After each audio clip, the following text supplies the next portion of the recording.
जय हिंद साथियों, मैं कुमार ओनी सर, आप देख रहे हैं रियल नॉलेज वर्ल्ड। तो मैथमेटिक्स क्लास 10th का रियल नंबर पार्ट 3 है ये।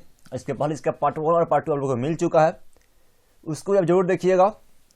और फ्रेंड ये मैं जो हूँ आप लोगों से प्रॉमिस किया हूँ कि आपके एग्जाम्स के पहले जो है ना सारे अध्याय से 100 जो है सवाल मैं आपको करा दूंगा, जिससे आप बिल्कुल जो है कॉन्फिडेंटली एग्जाम दे सके और आपके मन में इतना आत्मविश्वास रहे कि सवाल कहीं से भी आएगा मैं उसका गर्दा उड़ा दूंगा। ठीक है ना फ्रेंड्स?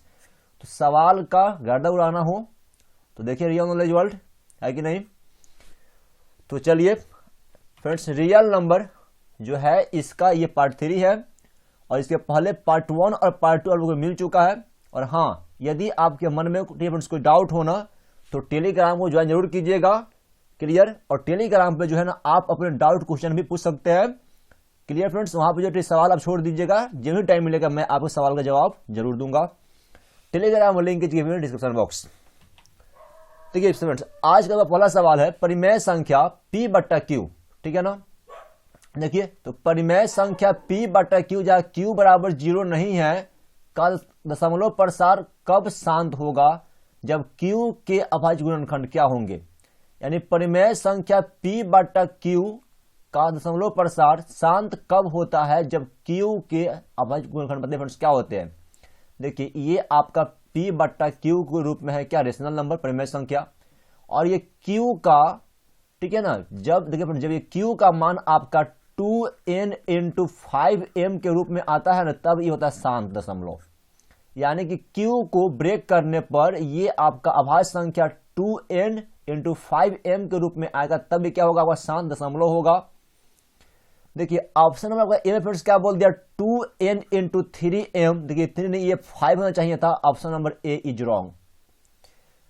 यदि बात करें ऑप्शन नंबर बी का, तो 2n इंटू 5m बिल्कुल सही है, के रूप का है, जहां n और m ऋणात्मक पूर्णांक है। देखिए ये भी जरूरी है, n और m नेगेटिव भी होना चाहिए फ्रेंड्स, क्योंकि बट्टा में है तो नेगेटिव है, ऊपर जाएगा ये पॉजिटिव हो जाएगा, है कि नहीं है। तो ये सही है आपका 2n, यानी p बट्टा q है। और देखिए q को ब्रेक करने पर 2n इंटू 5m के रूप में ब्रेक हो, ठीक है। और ये n और m जो होना, जब जो नेगेटिव रूप में होगा तब ये क्या हो जाएगा, तब फ्रेंड्स क्या शांत दशमलव होगा। ऑप्शन नंबर बी हो जाएगा right answer, option number B. अगला सवाल है 11.23564, 11.23564 और यहां पे आपका ये रेकरिंग है, ठीक है ना। देखिए इसका मतलब क्या होता है, देखिए फ्रेंड्स ये जो रेकरिंग है ना, इसका मतलब ये होता है कि 564 क्या ये रिपीट कर रहा है, यानी आगे भी आपका 564 आएगा, इसके आगे भी आपका 564 रिपीट करते जाएगा। और देखिए क्या पूछे, ये संख्या किस टाइप का है, पूर्णांक होगा या परिमेय होगा या अपरिमेय होगा, इनमें से कोई नहीं। 11.23564। देखिए फ्रेंड्स मैथ से हम लोग क्या पढ़े हुए हैं, हम दशमलव है ना, इसका होता है 1 और इसके बाद जितने अंक है बट्टा में उतना जीरो दे दीजिए। एक अंक 2 3, देखिए 1 2 3 4 5 अंक, मतलब क्या दशमलव के बाद जितने अंक है ना उतना जीरो आपको यहां पे देना है, ठीक है फ्रेंड्स। 5 अंक है तो 5 जीरो, 1 2 3 4 और ये 5, ठीक है ना। अब देखिए अब ये क्या बन गया आपका फ्रेंड्स, आपका ये बन गया p बटा q, मतलब क्या, ये आपका हो गया परिमेय संख्या। देखिए हम लोग किए क्या है, 11.23564 है, पॉइंट का हो गया 1, इसके बाद जितने अंक उतना जीरो, p बटा q बन गया, मतलब परिमेय बन गया। Option number B is your right answer, option number B.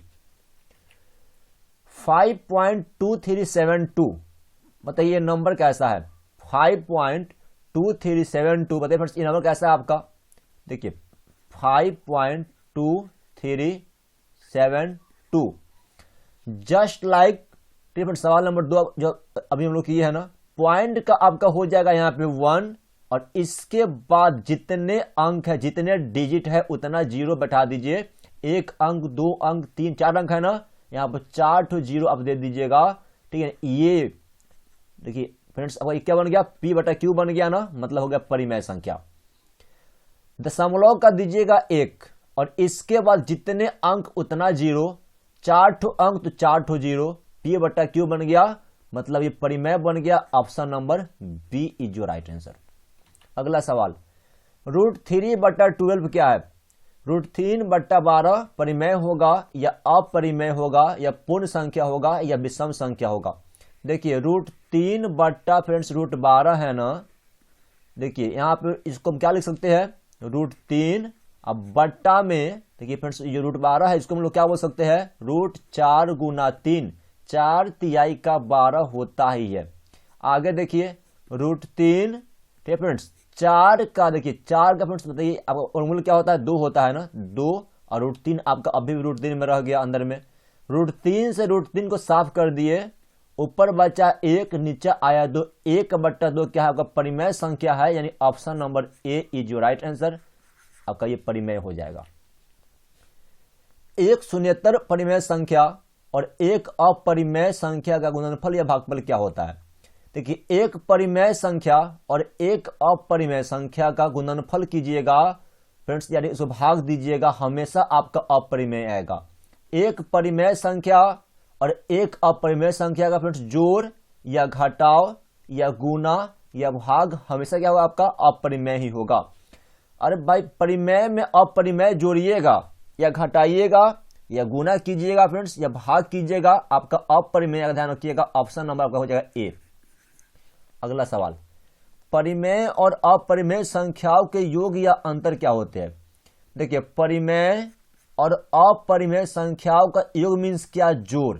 परिमेय में अपरिमेय जोड़िएगा या परिमेय में अपरिमेय घटाइएगा, आपका ये फ्रेंड्स क्या होगा, अपरिमेय ही होगा, ऑप्शन नंबर हो जाएगा बी। यहाँ पे परिमेय संख्या में अपरिमेय जोड़िए या परिमेय में अपरिमेय घटाइए, आपका अपरिमेय इरेशनल नंबर हो जाएगा, option number B is your right answer. संख्या 0.32 को p/q के रूप में, जहां p/q पूर्णांक है और q बराबर 0 नहीं है, बताइए इसको कैसे हम लिख सकते हैं? 0.32 को आपको लिखना है p/q के रूप में। देखिए फ्रेंड्स अभी क्या बताए थे हम, दशमलव का ले लीजिए 1 और इसके बाद जितना अंक है ना उतना 0। देखिए इसके बाद देखिए फ्रेंड्स क्या 2 अंक है ना, एक 3 है एक 2 है, 2 डिजिट है, तो यहां पर दे दीजिए 2 0 यानी कि 32/100 बन गया, आपका ये हो गया परिमेय संख्या। देखिए क्या है 0.32 है, दशमलव का ले लेंगे यहाँ पे 1 और इसके बाद जितना अंक उतना 0, 2 अंक तो 2 0 बन गया 32/100। देखिए ऑप्शन में कहां पे आपका है, तो ऑप्शन नंबर बी है, ऑप्शन नंबर बी 32/100 हो जाएगा। यदि n एक प्राकृत संख्या है, यदि n एक प्राकृत संख्या है तब √n बताइए क्या हो जाएगा? यदि n एक आपका प्राकृत संख्या डिफरेंट तो √n क्या हो जाएगा? देखिए यदि जब n आपका प्राकृत संख्या है तो n का मान आप यहाँ पे 1 2 3 4 12 15 16 कुछ भी ले सकते हो, है कि नहीं है, ले सकते हैं ना। अब देखिए क्या बोला, तो √n जब रूट में हम यहाँ पे लेंगे 1 तो आपका ये 1 होगा, ठीक है ना। जब रूट में हम लेंगे 2 तब क्या हो जाएगा 1.414 होता है √2 का मान। जब हम फिर से रूट में लेंगे हम 16 तो ये क्या हो जाएगा, ये आ जाएगा 4।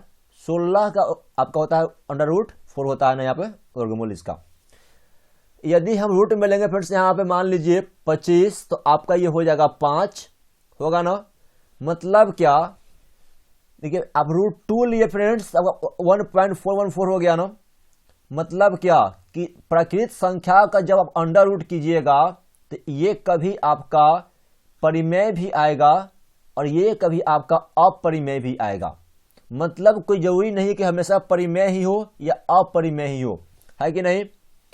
तो देखिए फ्रेंड्स यदि आप √3 लेते हैं यहाँ पे तो क्या हो जाता है 1.732 होता है ना √3 का मान। देखिए फ्रेंड्स ठीक है ना, तो क्या बोला √n एक प्राकृत संख्या है, ठीक है फ्रेंड्स। जब n एक प्राकृत संख्या है तब √n क्या होगा, तो √n जो है होगा ना आपका कभी परिमेय और कभी अपरिमेय भी आपका हो सकता है। मतलब क्या ऑप्शन आपका डी हो जाएगा, कभी प्राकृत संख्या हो जाएगा आपका ये और कभी आपका ये अपरिमेय भी हो जाएगा, यानी option number D is your right answer. आगे बढ़ते हैं, परिमेय संख्याओं को निरूपित किया जाता है कैसे। परिमेय संख्याओं को बताइए कैसे हम लोग डिफाइन, बताइए इसको कैसे लिखते हैं परिमेय संख्याओं को रेशनल नंबर को कैसे निरूपित किया जाता है, क्यू बट्टा पी के रूप में, या क्यू बराबर 0 नहीं है, या पी बट्टा क्यू के रूप में जहाँ क्यू बराबर 0 नहीं है, या पी प्लस क्यू के रूप में। देखिए ये तो आपको फ्रेंड्स याद होगा, पी बट्टा क्यू के रूप में लिखते हैं ना, जहां क्यू बराबर 0 नहीं है, इसको लिखते हैं पी बट्टा क्यू के रूप में, ठीक है ना।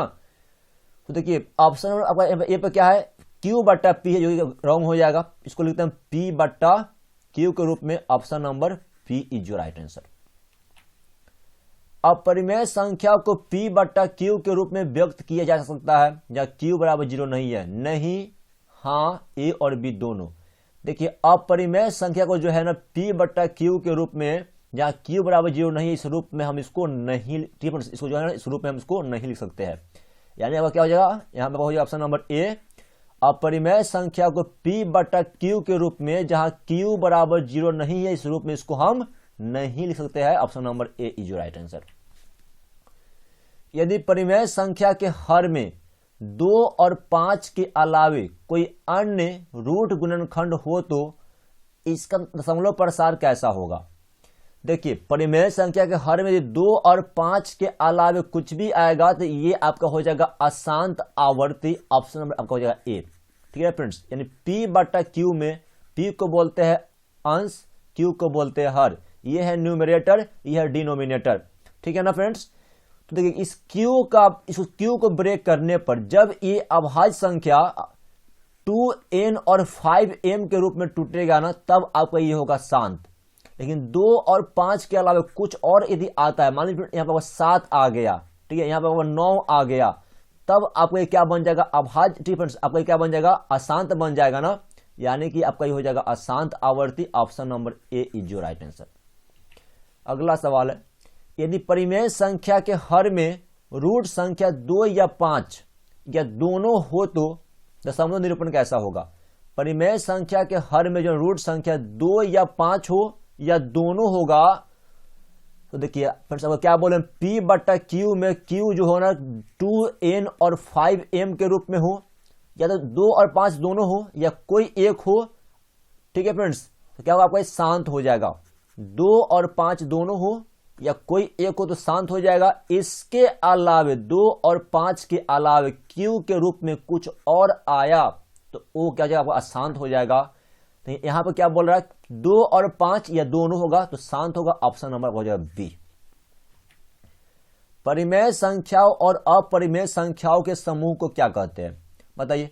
परिमेय संख्याओं और अपरिमेय संख्याओं के समूह को फ्रेंड्स क्या बोलते हैं, इसको पता क्या बोलते हैं, इसको बोलते हैं वास्तविक संख्या, रियल नंबर। ऑप्शन नंबर ए। परिमेय संख्याओं और अपरिमेय संख्या का जो समूह है ना, उसको क्या बोलते हैं, तो उसी को बोलते हैं रियल नंबर, बोलते हैं वास्तविक संख्या बोलते हैं, ठीक है ना। ऑप्शन नंबर ए ध्यान रखिएगा। अगर पूर्णांक बी पूर्णांक ए से पूर्णतः विभाज्य है, अगर पूर्णांक बी पूर्णांक ए से पूर्णतः विभाज्य है तो बी को ए का क्या कहा जाता है। देखिए फ्रेंड्स पूर्णांक बी जो है ना पूर्णांक ए से पूर्णतः विभाज्य है। मान लीजिए फ्रेंड्स हम यहाँ पे ए मान लेते हैं 2, ठीक है फ्रेंड्स, क्या बोला, पूर्णांक बी जो है ए से पूर्णतः विभाज्य, ठीक है फ्रेंड्स, और बी मान लेते हैं 4। पूर्णांक बी पूर्णांक ए से यानी 4 जो है, ठीक है फ्रेंड्स, 2 से क्या है पूर्णतः विभाज्य, 2 मरतबे 2 दूना 4 हो जाएगा आपका। तब देखिए क्या बोल रहा है, बी को जो है ए का क्या कहा जाएगा, तो फ्रेंड्स इसको बोलते हैं हम लोग अपवर्त बोलते हैं, मल्टीपल बोलते हैं।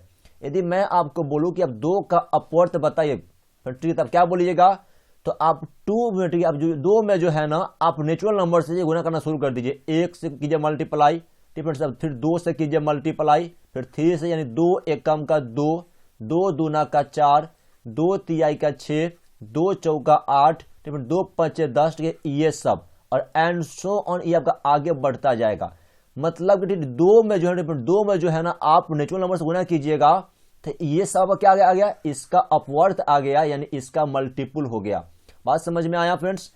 यानी कि इसका जो अपवर्त आया 2 या 6 या 4, जो भी आया, ये सब जो है इस 2 से पूरा पूरा कट जाएगा। यदि मैं आपको बोलूं कि अब 4 का अपवर्त बताओ, तो अब क्या बोलिएगा, 4 एकम 4, 4 दूना का 8, 4 तिहाई का 12, 4 चौका 16, ठीक है 20, 24, ठीक है ऐसे। और ये जितने इसके अपवर्थ है ना, ये सब जो है इस 4 से पूरे पूरे कट जाएंगे। ये 4 5 20 कट जाएगा, ठीक है फ्रेंड्स, आपको 4 चौका 16 कट जाएगा इन ऐसे। तो मतलब क्या, ये अपवर्थ होता है। अगर पूर्णांक b जो है पूर्णांक a से पूर्णतः विभाज्य है तो क्या होगा फ्रेंड्स आपका ये, तो b जो होगा a का अपवर्थ हो जाएगा, मल्टीपल हो जाएगा। Option number B is your right answer. क्या 0 किसी पूर्णांक को विभाजित करता है? क्या 0 किसी पूर्णांक को डिवाइड करता है क्या? यानी p बट्टा q में यदि हम आपको बोले फ्रेंड, ठीक है यहाँ पर q, देखिए मान लीजिए p हो गया फ्रेंड्स यहाँ पर 4 और q को हम मान लेते हैं 0, मतलब ये पॉसिबल है क्या फ्रेंड्स? देखिए ये क्या हो जाता है, ये हो जाएगा अनडिफाइंड, अपरिभाषित। यानी कि 0 से जो है ना की संख्या को हम भाग नहीं दे सकते हैं। बात समझ में आया? सवाल क्या है आपका, क्या 0 किसी पूर्णांक को डिवाइड करता है? तो नहीं हो जाएगा ऑप्शन नंबर बी, ये डिवाइड नहीं करता है। 0 से हम किसी संख्या को भाग नहीं दे सकते हैं, अनडिफाइंड आ जाएगा, अपरिभाषित। 156 के अभाज्य गुणनखंड में 2 के महत्तम घात क्या होंगे? 156 को आप ब्रेक कीजिए अभाज्य संख्या प्राइम नंबर के रूप में, ठीक है 2 से कीजिएगा, वह कितना हो जाएगा, 2 7 14, 1 2 8 16, ठीक है ना। तो फिर 2 से 2 तिहाई 6, 1 2 9 का 18, अब 3 से 13 पर 39 जाएगा आपका। मतलब आपका क्या, 2 गुना 2 गुना 3 गुना 13 आ गया, ठीक है फ्रेंड्स। अगर बेस सामान्य पावर जुटेगा, 2 का बेस 1, 2 का पावर 1, 2 का पावर 1, अब क्या हो जाएगा, 2 का पावर 2 हो गया, गुना 3 गुना में 13। सवाल क्या पूछ रहा है, 2 के महत्तम घात कितना होगा? फ्रेंड्स यहाँ पर कितना आया आपका, 2 आया ना, यानी कि ऑप्शन नंबर हो जाएगा D, option number D is your right answer.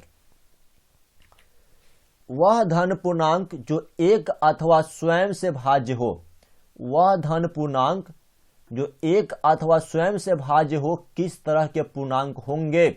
बताइए फ्रेंड्स। वह धन पूर्णांक जो 1 अथवा स्वयं से, जो या तो 1 से कटे या अपने आप से कटे। अरे भाई इसी को तो बोलते हैं ना अभाज्य संख्या।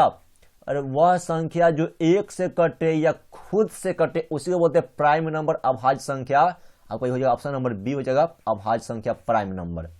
यदि मैं आपको बोलूं बताइए 7 क्या है फ्रेंड्स, 7, तो 7 या तो 1 से कटेगा या ये स्वयं 7 से कटेगा, इसके अलावा किसी और से कट नहीं सकता है, ठीक है फ्रेंड्स। मतलब 13 या तो 1 से या 13 से, ठीक है। मैं यदि आपको बोलूं 3 तो या तो 1 से या 3 से, तो देखिए फ्रेंड्स अब क्या होगा, इस सब क्या होगा, अभाज्य संख्या है, ठीक है ना, अभाज्य संख्या हो गया। अगला सवाल है आपका, सबसे छोटी अभाज्य संख्या कौन है? सबसे छोटी, सबसे पहले देखिए अभाज्य क्या, जो 1 से कटे या स्वयं से कटे, उसके अलावा किसी और से नहीं कटे। तो सबसे छोटी अभाज्य संख्या prime number, list prime number friends क्या हो जाएगा यहाँ पे? तो देखिए 1 तो डी फ्रेंड्स आपका होगा नहीं, क्योंकि ये तो देखिए 1 से फिर 1, स्वयं से फिर 1, ये आपका नहीं हो पाएगा। 2, ठीक है फ्रेंड्स, और 2 होता है, ये 2 होता है, या तो 1 से कटेगा या ये खुद ही 2 से कटेगा, इसके अलावा किसी और से कट नहीं सकता है। तो सबसे छोटा जो अभाज्य संख्या क्या है, 2 हो जाएगा। ऑप्शन नंबर हो जाएगा सी, ऑप्शन नंबर सी। सवाल अपने आप में अति महत्वपूर्ण है, इसमें अच्छे लोग मिस्टेक कर जाते हैं। किसी अपरिमेय संख्या a का व्युत्क्रम, किसी अपरिमेय संख्या a का व्युत्क्रम 1/a क्या होगा? मतलब फ्रेंड्स क्या, a जो है ना कोई अपरिमेय संख्या है, इरेशनल नंबर है, तो इसका जो उल्टा होगा ना व्युत्क्रम इसका 1/a क्या होगा? तो भाई ये भी क्या होगा आपका, अपरिमेय हो जाएगा।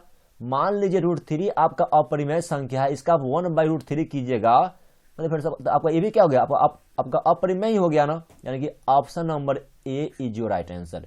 अपरिमेय संख्या का उल्टा कीजिएगा फ्रेंड, कुछ भी कीजिएगा अपरिमेय ही होगा, ठीक है ना। सवाल नंबर 20 है आपका, 0.0875, 0.0875 को P बट्टा Q के रूप में व्यक्त करने पर Q का मान क्या होगा? देखिए जब इसको आप P बट्टा Q के रूप में डिफरेंस में लिखिएगा तो दशमलव का क्या हो जाएगा, 1 हो जाएगा, और इसके बाद जितना जीरो है ना फ्रेंड, माफ कीजिए, इसके बाद जितना आपका यहाँ पे अंक है ना उतना को जीरो आ जाएगा। दशमलव का आपका 1 हो गया, और इसके बाद जितना अंक उतना जीरो, 1 2 3 4 4 अंक तो 4 जीरो, मतलब क्या बन गया आपका, ये बन गया 875 बट्टा में कितना 10,000। ठीक है फ्रेंड्स, तो कहां पे क्या पूछा है, Q का मान क्या होगा, Q का मान, तो ये हो गया P और ये हो गया क्या Q, मतलब क्या होगा 1 और 4 जीरो। देखिए कहां पे आपका ऑप्शन नंबर सी में 1 4 zero 10,000, option number C is your right answer. तो फ्रेंड्स आई होप कि वीडियो आपको अच्छा लगा होगा, ठीक है ना। और फ्रेंड ये कमेंट बॉक्स में आप जरूर बताइएगा कि इसके बाद इसका पार्ट 4 लाया जाए या नहीं।